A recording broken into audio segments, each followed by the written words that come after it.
খুব সহজেই বানিয়ে নিলাম মজাদার ডেজার্ট তিরামিসু। তিরামিসু বানাতে যা যা লাগছে এক ঝলক তোমাদেরকে দেখিয়ে দিচ্ছি।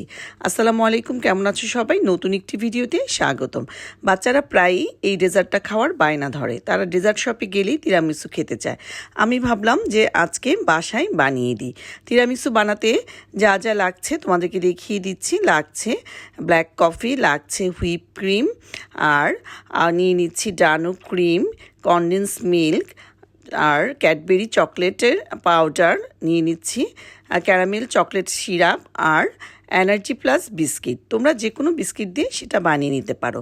1 কাপ হুইপ ক্রিম নিয়ে নিলাম একটা বাটিতে। তারপর আমি একটা হ্যান্ড বিটারের সাহায্যে খুব ভালো করে হুইপ ক্রিমটা ফোম করে নিলাম।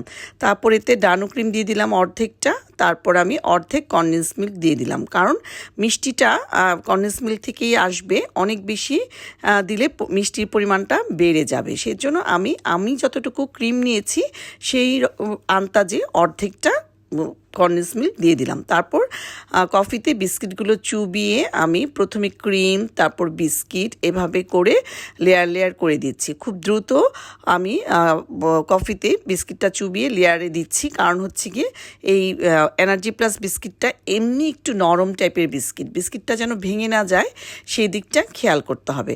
তারপর এরকম করে প্রত্যেকটা স্তরে আমি একটা 3টা লেয়ার করেছি।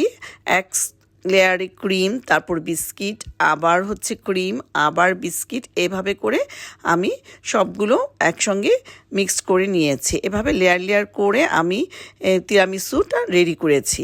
তারপর আমি এটা সুন্দর করে ক্রিমটা সমান করে দিলাম, কারণ হচ্ছে গিয়ে না হলে এলোমেলো লাগছিল দেখতে, যে ক্রিমগুলো মনে হচ্ছে উঁচু নিচু হয়ে আছে। অনেকেই ক্রিম দিয়ে ডিজাইন করে, আমি যেহেতু আজকে প্রথম বানালাম সেজন্য কোনো ডিজাইন করলাম না, ডিজাইন করতে পারলাম না, যে আমরা বাসায় নর্মালি খাবো, কোনো গেস্টের জন্য না, নিজেদের জন্য।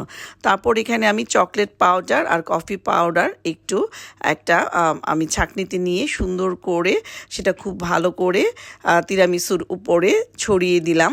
তারপর একটু চকলেট সিরাপ দিয়ে, চকলেট সিরাপ দিতে চেয়েছিলাম, কিন্তু আমার বাচ্চারা যেহেতু ক্যারামেল সিরাপটা পছন্দ করে সেটা দিয়ে একটু ডিজাইন করার চেষ্টা করছি, যদিও ডিজাইনটা ওরকম সুন্দর হয় নাই। তারপর আমি এটা 3-4 ঘন্টার জন্য ফ্রিজে সেট হতে দিয়েছি। দেখো কত সুন্দরভাবে সেট হয়ে গিয়েছে, খুব সুন্দরভাবে সেট হয়ে গিয়েছে, মানে একদম খাওয়ার উপযোগী। আমি তোমাদেরকে কেটে দেখাচ্ছি, খুব সুন্দর হয়েছে তিরামিসুটা। এটা খেতে যেমন মজা, মানে ঠান্ডা ঠান্ডা এই গরমের সময় মানে এই ডেজার্টটা কিন্তু খুব ভালো লাগে খেতে।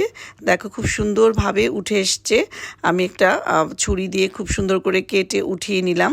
আর এটা খেতে যে এত মজা বলার বাইরে। তো ভালো থেকো, আজকে এই পর্যন্তই। আল্লাহ হাফেজ।